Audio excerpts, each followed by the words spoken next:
A doctor's open letter to Daniel Andrews. Let's have a look. Hello everyone, Florian.Heise here and welcome to another episode of HeiseSays. Grab your stein of coffee and let's have a look at this open letter sent by a group of doctors to Premier Daniel Andrews. It came out earlier in this month and many people have sent it to me, so I thought it was worth having a look to see if they completely agree with his proposals and suggestions, particularly now that we know of the plan to exit the lockdown, which is essentially more lockdowns. So, a doctor's open letter to Daniel Andrews. Dear Premier, we, the undersigned, are senior medical practitioners of various specialties who practice in Victoria and are deeply concerned with the Victorian government's management of the SARS-CoV-2, COVID-19 viral pandemic as a public health issue. The purpose of this letter is to make you aware that not all medical practitioners are in agreement with the Chief Medical Officer and the Victorian Government regarding the most effective way to control this disease. We believe that an alternative medical response is required that reflects what we know about the spread of the virus, those who have died from it, and the impact that the stage 3 to 4 lockdown restrictions are having on the physical and mental health of the general population. Now, here's the thing. This is showing this, well, the advice that we're given, that the government is following, the restrictions are in place. It's not uniform. There's not consensus. For the sake of the people in Victoria with other mental illnesses, it is vital that stage 4 restrictions be lifted on schedule in mid-September. Well, that's unfortunately hasn't really happened, has it? This letter details our concerns and recommendations. We're ready to offer any assistance we can to help create and implement a revised, effective and just response to the Victorian situation. To this end, we would be pleased to meet with you at your convenience to discuss the matter further. The government's response to COVID-19 and the available data. Focusing on the number of cases of COVID-19 is at best an unsophisticated way of looking at disease management. True, because when I was doing my daily updates, the number of people recovering was often significantly higher than the number of cases. We were winning the battle. It was never reported. It's just focus on the big numbers, the scary numbers. Generates fear. Well, it's not really about disease management, it's about political management. Factors such as the side effects of any policy, its cost effectiveness, the quality of life, years lost, the cost per life saved, are fundamental when considering disease management. In addition, any policy to manage any disease must be reviewed in light of any new data. We believe that the government's initial response to handling COVID-19 via a stage 3 lockdown to flatten the curve was reasonable in view of the limited information available at the time on the outbreak in China and the alarming number of deaths in Italy. The initial response, though was arguably excessive, was still highly effective in preserving medical capacity and allowing time to coordinate a full medical response with the community accepting that the social and economic consequences were reasonable for the common good. However, we now know that whilst COVID-19 is highly contagious, it is of limited virulence. Whilst an accurate cause of death of a person can be difficult to determine, we are told that since March 2020, 565 Victorian patients have died either with or from the virus. And these numbers are from the 31st of August. This compares with annual Victorian deaths of approximately 10,000 patients with cardiovascular disease, 11,000 with cancer. Accordingly, the COVID-19 deaths are a relatively small proportion of the 114 deaths per day that are normally seen in Victoria. In comparison, since the start of March, COVID-19 has been associated with 3 of the 114 deaths per day. Most of the 565 deaths have occurred in nursing homes, which, according to doctors currently working in this environment, have described causal factors relating not only to the virus, but to other care-related issues including isolation, loneliness, and related diminished nutritional intake. Oh no. I mean, this is the thing.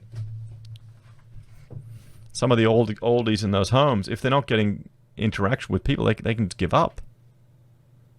Just stop eating. They give up. They decide that's it. What's the point? What's the point of staying alive if I can't even see my grandkids? However, in Victoria, We have had 541 less deaths this July compared to July last year. 3,561 deaths compared to 4,102 deaths. In Australia last year, 2019, in the month of July alone, we had 71,000 new laboratory confirmed cases and a total of 313,000 laboratory confirmed cases of influenza for the year. This is only a fraction of the actual total cases of influenza, as many cases go untested. In August 2017, we had 99,000 new laboratory confirmed cases of influenza and a total of over 250,000 cases for the year. During 17 and 19, influenza resulted in 25 to 30,000 hospital admissions and up to 2,500 ICU admissions across Australia. 3% of hospital admissions were pregnant women and up to 18% were under the age of 16. The deaths from influenza each and every year is between 3,500 and 4,000 according to the Australian Influenza Specialist Interest Group website and the Australian Bureau of Statistics. This is despite recent excellent rates of vaccination in the vulnerable population and millions of vaccinations utilised each year. The vast majority of deaths associated with COVID-19 have occurred in frail people over 80 years, many of whom also had significant comorbidities. Now, did we all see the CDC data that came out that 94% of people that died of COVID-19 had, about 2.6 comorbidities on average? In Victoria, more than 73% of known COVID-19 deaths reside in nursing homes.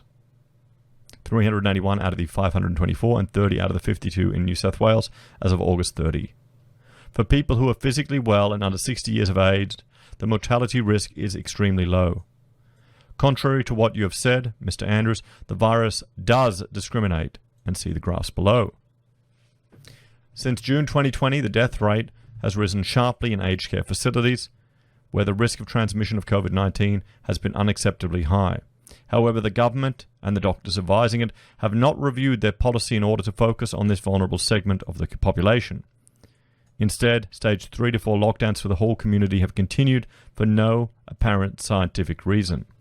Maybe it's just political. Maybe it is just political, everyone. Medical and social consequences. As medical practitioners, it is our collective experience that patients are presenting later to us with their medical complaints. Specialist referrals from GPs and indeed GP workload have fallen dramatically due to patients' reluctance to leave home in fear of acquiring the virus. As a direct consequence of this delay, many will have poorer prognosis. This has especially been the case with consultants who treat cancer. A study in the UK estimates an extra 4,000 deaths from not screening the 4 major cancers alone and from lack of treatment. In addition, it is our professional opinion that the stage 4 lockdown policy has caused unprecedented negative economic and social outcomes in people, which in themselves are having negative health outcomes. In particular, it has caused or exacerbated depression, anxiety, and other mental health issues, as well as contributed to domestic violence through an extreme and unjustified disruption to family, social, and work life. Job losses, homeschooling, the isolation of the elderly and single people, and the restrictions on the number of people who may attend funerals are but a few examples of how the government's current response is harming the health of the general population. In short, the medical, psychological, and social cost of the lockdown are disproportionately enormous compared to the limited good being done by current policies, and are relevant factors to be taken into account by any responsible government. Well, there's your problem, doctors. You think you're dealing with a responsible government. Proposed amendments to the Public Health and Wellbeing Act 2008 in Victoria. We further note, with much concern, that the proposed amendment to the Public Health and Wellbeing Act that would effectively allow the government to continue its current policy of managing COVID-19 even if there were to be 0 cases over a period of time. This is unfathomable and certainly contrary to the objectives of the Act, which require accountability, proportionality, and collaboration to be fulfilled. There you go. Specifically, the legislation explicitly mandates that the government's decision on public health initiatives must be transparent, systematic, and appropriate, with members of the public given access to reliable information in appropriate forms to facilitate a good understanding of the issues. In addition, the legislation acknowledges that decisions will be enhanced through collaboration between all levels of government, industry, business, communities, and individuals. Well, we've seen this collaboration. We saw the Victorian Real Estate Institute complain that the public consultation was pretty much just tick and flick for the government, fulfilling their criteria. So the recommendations. For all these reasons, ordinary sensible people, if properly informed, should inevitably conclude that the current government policy is ill-focused, heavy-handed, and unjustifiable as a proportionate response to the risks posed by COVID-19 to the public's health. As the virus is not going anywhere soon, and an effective vaccine may not be available for a considerable period of time, if at all, we respectfully call upon the government to do the following. 1. The state of emergency not be continued past September 13. With an agreement made for Parliament to allow to openly discuss and debate appropriate medical plans to manage the current COVID-19 crisis. A panel of non-politically aligned medical and health-related experts be selected by a bipartisan parliamentary group to provide the transparent and active role of informing and advising government decisions and responses to the epidemic. 2. Ensure adequate measures, testing and protection of the vulnerable, especially those in aged and residential care environments and their family and carers. 3. Clearly communicate to the public the medical, evidence-based objectives and timelines of any proposed further management plans, with open disclosure of the processes and negative consequences to inform those decisions and those discussions and decisions. 4. A broader focus be given to the health and well-being of Victorians by utilising all relevant available data and by calculating the cost and harms, including the social, economic, family, emotional, psychological, and spiritual impacts on the community of any decision and plans to manage the COVID-19 crisis, thereby expanding and justifying the merits of these plans as reasonable and proportionate response. 5. To review regularly the outcomes of any management decisions and demonstrate a willingness to modify plans as new data and insights become available. Thank you for your time in reading this letter. We look forward to your early response. So this is Mr. Jeff Wells, a urologist from Box Hill, Mr. Bob Miller, a transplant surgeon at the Royal Melbourne Hospital, Mr. John Baer, an orthopedic surgeon at Monash, Professor Nathan Grills, public health physician, University of Melbourne, Professor John Murtagh, Emerite Professor, Order of Australia, academic general practitioner, Professor Hayden Walters, respiratory medicine, University of Tasmania, Professor Kuruvilla George, psychiatrist, Professor Peter Denton, a general surgeon, Mr. William Edwards, an orthopedic surgeon, Dr. Andrew Taylor, a gastroenterologist, Mr. Michael Knight, or orthopedic surgeon, Dr. John Mathai, a psychiatrist, and Dr. Emmond Matheson. So you can see here, it's not a bunch of kooks. It's a bunch of professionals that make quite a clear, coherent argument. What do you all think, everyone? What do you all think? Have you seen this reported? Here's a few comments we've got here, and I'll link to this so you can have a look at it yourself. We'll see if they take that on board. As always, thanks for watching. Let me know your thoughts and opinions in the comments below. Please like, share, and subscribe to the channel. If you're a fan and want to support the content I create, there are a few ways you can. You can join the channel on YouTube or Patreon. You can support us using our affiliate links at Amazon, eBay, Independent Reserve, or Kucoin. You can buy merch from HeiseSays, use Gold Pass from the Perth Mint, or support us via PayPal. Take care, and I'll see you all next time.